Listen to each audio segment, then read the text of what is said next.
So if you are like me, you probably haven't started on your vision board yet or worked on your 2023 goals because you're still wrapping your mind around 2022, right? During the holidays, there was so much going on, and sometimes we have to make sure our minds are ready and we have it all together before we start planning for 2023. So join me today as I talk about how to reset after the holidays and how to have a fresh start in 2023.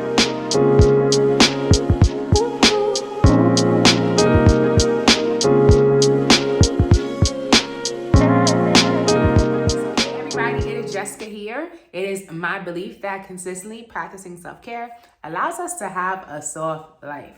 So if you clicked on this video, you want some tips to make sure you are resetting, getting your mind right, and having an amazing start to the 2023 year because it is the Jordan year. So let's get it started with these tips. Coming in at number one, the first thing that you need to do to get your mind right and reset for the year is to declutter. Right? So clear space, clear mind. So during the holidays, there's so many decorations. There's Thanksgiving decorations. There's Christmas, Hanukkah, Kwanzaa. You name it, you got it, right? Like New Year's, right? And so there's so many decorations and they're beautiful, right? They help you get into the spirit. But sometimes like those things also carry energy, right? They carry energy from the year before. So it's important to put all those things away, right? So I know, for example, for me, like when it was New Year's Day, I put my Christmas tree away. I put my Christmas stockings away. Yes, they were beautiful, but I put them to the side because I had to make space for new things. Like I had to declutter, right? And so that can look differently for you. So like maybe there might need to be a room that needs to be decluttered. Maybe you have a stack of mail that might need to be thrown out or decluttered. Maybe a cabinet, right? So get in the habit of just like decluttering so that your space feels clear and so that your mind is clear as well.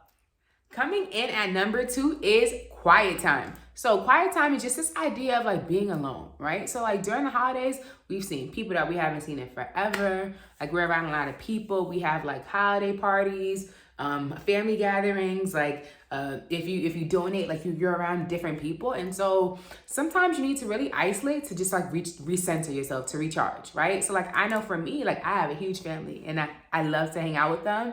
And you know, I'm Haitian, so New Year's Day, I was definitely celebrating Haitian independence, okay? And so I was around a lot of people. And so what really helped me just like center myself was just getting some quiet time, getting some alone time. So your quiet time can look like meditating. It can look like, you know, meditating on the word, on a Bible verse. It can look like having a dance party. It can also look like having a solo date. But you got to get some quiet time to help recenter and like just like refocus yourself. Number three, journal. So you guys already know, I love me some Moesha. I always give myself some Moesha vibes whenever I journal. And I love to journal because there's so many benefits, right? There's so many benefits to journaling. And for me, I think like the two most important benefits of journaling at the beginning of the year is just being able to reflect, but also being able to just show gratitude, right? So like, even in our worst year, right? Even if like 2022 might have been a tough year for you, there's always like something to be grateful for. Like, so for example, think about the pandemic. The pandemic was difficult for so many reasons, right? And yet, look at how many entrepreneurs were born out of 2022. Look at how many people started prioritizing themselves, started centering self-care and soft-life, right? Started decentering work from like their lives, right? A lot of mindset shifts occurred during the pandemic. So I say that to say that even in your worst year, even when like it might not be your best year, there's something to be grateful for, or like there's a lesson to be learned. So if you're someone who you feel like I like to journal, but I don't know where to start, there's no problem. I got you covered. If you look on the caption or this description box below, I actually have a couple of journal prompts that'll help you just like wrap up 2022 so that you're ready to receive all of your abundance in 2023.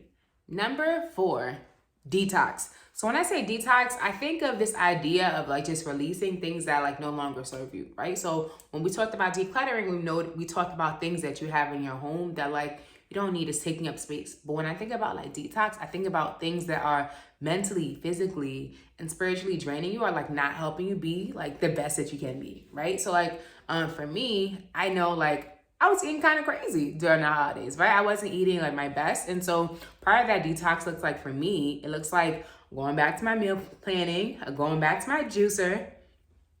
I got a juicer, y'all. Okay. So it means like going back to those things because like I want to make sure that physically I'm operating how I need to operate. I'm feeling how I need to feel. Right.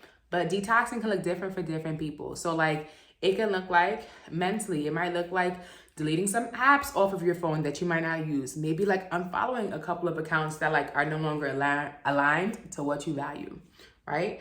Spiritually, that might look like meditating. It might look like, it might look like, just speaking to a therapist to just get your mind right and see how you're feeling, right? So I want you to get in the habit of thinking, what is it that you need to let go of, right? Like mentally, physically. The absolute last thing I think you should do is to work on your vision board.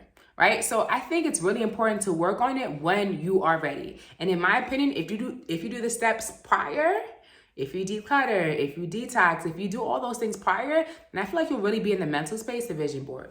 What happens when we don't? When we don't take that time to have the mental space before vision boarding? We either start the vision board and don't finish, or like the vision board, we don't refer back to it because it's not really accurately reflecting what we actually need or what we want, right? So like you want to make sure that your vision board is reflecting 2023 and all that you want, right? So like really take the time to do it when you are ready. And when you're ready with your vision board, think about, do you want to do online so that you can print it on Canva and print it and put it in many different places? Do you want to just like copy and paste because maybe you might like having the poster version, right? Like what are some areas in your life that you might want to work on? What are some Bible verses that you might want to put? What might the title of this area of your life be called, right? So like all these things are things to think about when you vision board, and you really have to be like in a clear space, in a clear mind to really answer those questions. All right, so we've come up with 5 different strategies that we can use to make sure that we are resetting for 2023, to make sure that we are having a fresh and amazing start to the year. Of these 5 strategies, which ones do you see yourself doing next? Which one do you feel like, I got to do this to get my mind right? Which one? Please comment below. Thank you guys for tuning in. If you are new, please subscribe. If you are a returner, please make sure you have your post notifications turned on. Thank you guys and Happy New Year.